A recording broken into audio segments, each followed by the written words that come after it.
ताजा खबर यह है कि जैसलमेर राजस्थान की सीमा पर विमान दिखाई दिए हैं चाइनीज। एक तरफ मीडिया दावा कर रहा है कि साहब 1 किलोमीटर पीछे हट गई है सेना, लेकिन राजस्थान की जैसलमेर सीमा पर चीनी विमानों का, लड़ाकू विमानों का दिखाया जाना और उसकी खबर आना, वो भी आज तक के द्वारा, वाकई में हतप्रभ कर देने वाला है।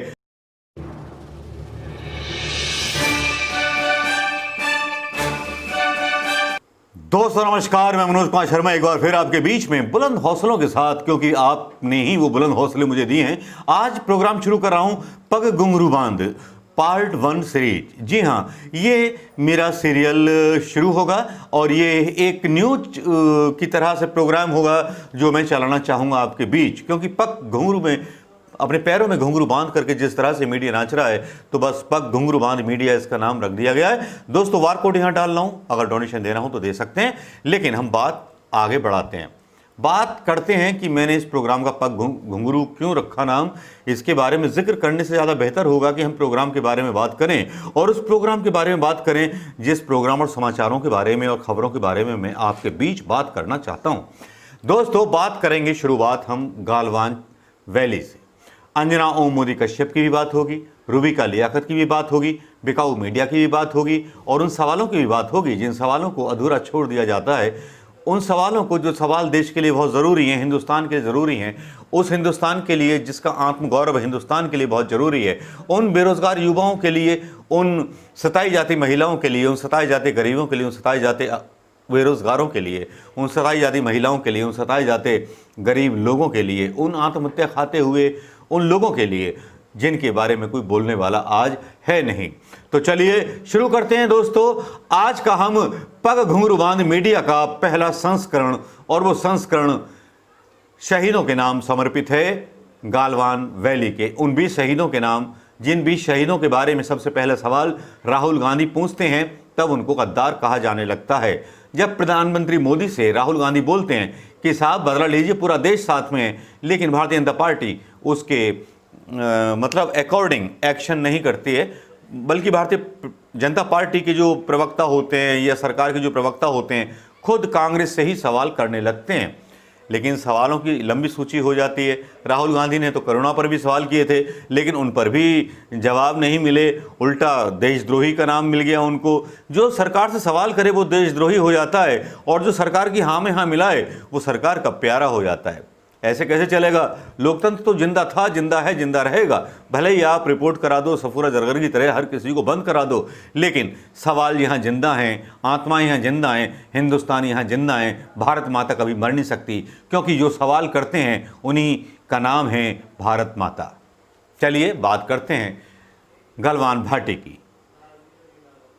गलवान घाटी लद्दाख का महत्वपूर्ण वो हिस्सा जिसके बारे में 62 साल पहले के हिसाब किताब उठाए जाने लगे।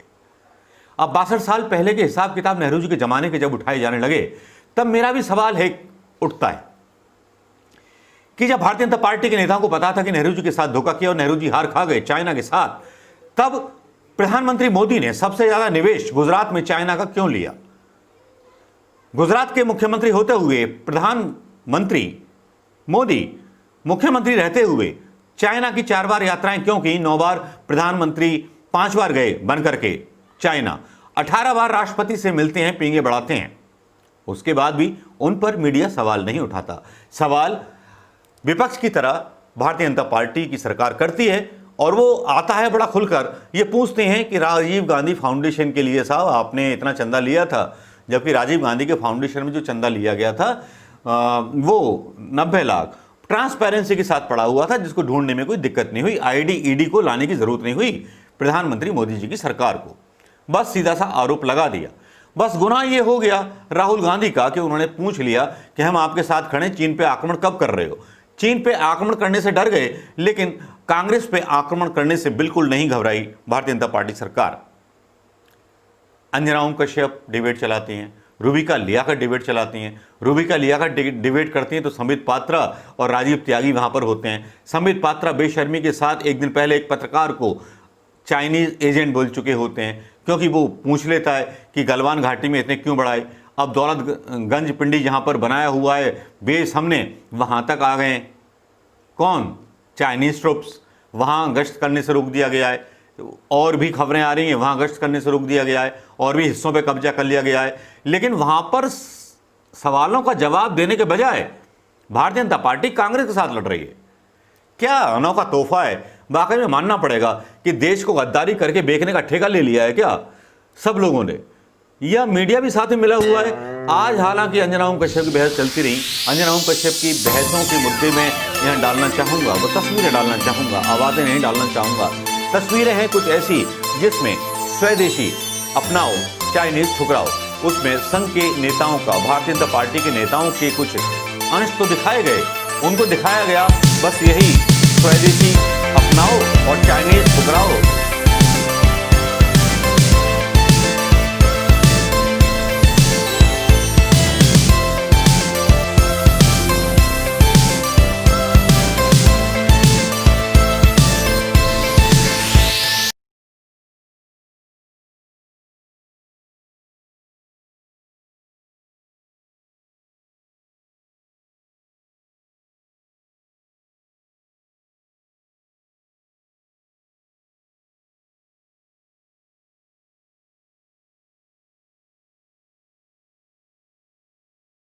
टंग गया है। दिल्ली के कई होटल मालिकों ने नोटिस टांग दिया है, चीन के नागरिकों की एंट्री अब बैन है। मजबूत भारतीय जनता पार्टी का उनकी कम्युनिस्ट पार्टी से मजबूत रिश्ता करने जा रहा हूं। कितना मजबूत रिश्ता हो गया कि अपने दरवाजे खोल दिया आपने।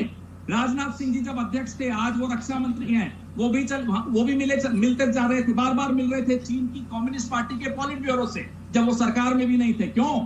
अगर इतने ही प्रगाढ़ संबंध बन गए तो उसका खामियाजा ये देश क्यों भुगत रहा है? क्यों चीन के साथ मोदी जी के क्या संबंध है? आज खुलासा करिए। जब वो मुख्यमंत्री थे चीन बार बार क्यों चले जाते थे? पवन जी मिलने पर, बार बार चीन जाने पर और डायरेक्टली पैसे लेने में क्या आपको कोई फर्क दिखता है? शंकर जी के सुपुत्र अगर एक संस्था, उस पर अभी प्रश्न पूछ लीजिए जरा। अरे राजीव गांधी फाउंडेशन समाज सेवा के काम कर रही है, अलग अलग जगह से फंड्स लिए हैं और कोई ठीक है गौरव जी, आप इसका जवाब दीजिएगा।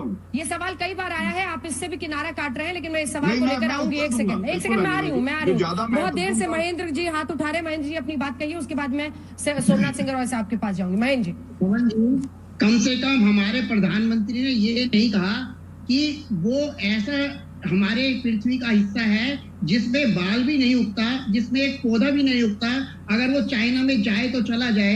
कम से कम ऐसे वक्तव्य तो हमारे प्रधानमंत्री नहीं दे रहे, जो कि कांग्रेस के प्रथम प्रधानमंत्री ने, हमारे देश के प्रधानमंत्री ने दिया था। आज आप अपने देश के प्रधानमंत्री ने ये कहा कि 1 इंच और 1 भी चौकी हमारी चाइना पे नहीं गई। पता नहीं है 2018 में देखिए, एक मिनट गया चाइना में वहाँ पर क्या बोल रहे हैं, आओ इंडिया में आओ, घूमने के लिए आ जाओ, यहाँ पर टूरिज्म बनाओ। ये तो यही मिनिस्ट्री का काम था 2018 में। गौरव भाटिया जी 2020 में आने का बाद तो महेंद्र गुप्ता जी अच्छा कर रहे हैं कि नहीं कर रहे हैं? अगर सोमनाथ सिंह नहीं कर रहे, क्यों नहीं कर रहे? अगर ये काम देखिए बहुत इजी है ना, देश प्रेमी बनने का ये आसान तरीका है और कुछ नहीं। देश प्रेमी, मैं देश प्रेमी हूँ, इसीलिए किसी को अरे ये तो काम है बीजेपी गवर्नमेंट का। वो लोग अगर वीसा देंगे तो हमारा यहाँ पर देवता का सम्मान मानता हूँ। तो अगर सेंट्रल गवर्नमेंट उसको वीसा दिया, कोई चीनी नागरिक को वीसा दिया, तो क्यों होटल में जाएगा नहीं देंगे? ये काम तो सेंट्रल मिनिस्टर का होते हैं। ये होटल वाला है कौन? मुफ्त कौन है आप महेंद्र गुप्ता जी, बताइए इनको। का नारा दे रहे हैं, जबकि कहानी इसके बिल्कुल उलट है। और जब अंजना ओम कश्यप इस तरह के वीडियोस डालती हैं, मतलब प्रो गवर्नमेंट होकर के उनके सपोर्ट में आते हैं अंजना ओम कश्यप, तब समझ में नहीं आता कि पग घुंघरू बांध के कब से नाचना शुरू कर दिया मीडिया ने, और पग घुंघरू बांध के कब से शुरू कर दिया रूबिका लियाकत ने। क्योंकि रूबिका लियाकत अपनी बहस में भी बड़े अनोखे जीव आते हैं इन लोगों की बहस में, डिबेट्स में। रूबिका लियाकत की बहस में आते हैं राजीव त्यागी, संबित पात्रा, टोपी लगा के कुछ रिटायर्ड सेना नायक बुजुर्ग लोग, अगर वो भी संघ के लोग होते हैं और कुछ संघ के लोग और बिठाए जाते हैं। अंजना ओम कश्यप की भी डिबेट में क्या होता है, गौरव होता है और अपने पवन खेड़ा होते हैं, और एक होटल वाला बिठा दिया जाता है संघ का लोग, एक दाढ़ी वाला बिठा दिया जाता है वो भी संघ का लोग, एक और बिठा दिया जाता है वो थोड़ी सी उतार देता है। इस वीडियो के हालात और इसकी आवाज समझिएगा। अंजना ओम कश्यप भी क्या बोलें, रूबिका लियाकत भी क्या बोलें, उनके ऑर्डर्स जो ऊपर से आएंगे बेचारी वही तो बोलेंगी। हालांकि सच्चाई सारे मीडिया के लोगों को पता है, सारे पत्रकारों को पता है, लेकिन जुबान खोलेंगे तो जुबान कलम कर दी जाएगी। मजबूरी है उनका कि सियासत के आंगन में वो पग पैर घुंघरू बांध लें और उन घुंघरुओं की थाप पर बस नाचते रहें, नाचते रहें, नाचते रहें। लेकिन दोस्तों, इस बीच क्या सच्चा हिंदुस्तानी चुप बैठेगा? क्या सच्चा हिंदुस्तानी गलवान घाटी की जो सच्चाई है उससे पीछे भाग जाएगा? अभी अभी की ताजा खबर बता रहा हूं। ताजा खबर यह है कि जैसलमेर राजस्थान की सीमा पर विमान दिखाई दिए हैं चाइनीज। एक तरफ मीडिया दावा कर रहा है कि साहब 1 किलोमीटर पीछे हट गई है सेना, लेकिन राजस्थान की जैसलमेर सीमा पर चीनी विमानों का, लड़ाकू विमानों का दिखाया जाना और उसकी खबर आना, वो भी आज तक के द्वारा, वाकई में हतप्रभ कर देने वाला है, वाकई में चौंका देने वाला है कि होने क्या वाला है देश में। क्यों चुप हैं प्रधानमंत्री मोदी जी? प्रधानमंत्री मोदी जी एक बार अपने मुंह से क्यों नहीं बोलते चीन के खिलाफ? कोई भी भारतीय जनता पार्टी का नेता चीन के खिलाफ क्यों नहीं बोलता है? कांग्रेस के खिलाफ तो बोलने के लिए तैयार है, फंड का हिसाब देने को तैयार है, लेकिन फंड की अगर बात भी सुन लें तो उसकी बात कर लेते हैं। संघ के लोग भी आते हैं, उनके आपस के संबंध होते हैं, उनमें डोनेशन दिया जाता है, सब कुछ दिया जाता है, वो चुपचाप होता है। भारतीय जनता पार्टी में कितना डोनेशन आया उसका कोई हिसाब किताब मिला है? जबकि सबसे अमीर पार्टी बन गई है भारतीय जनता पार्टी, लेकिन उसका तो कोई हिसाब नहीं मिला।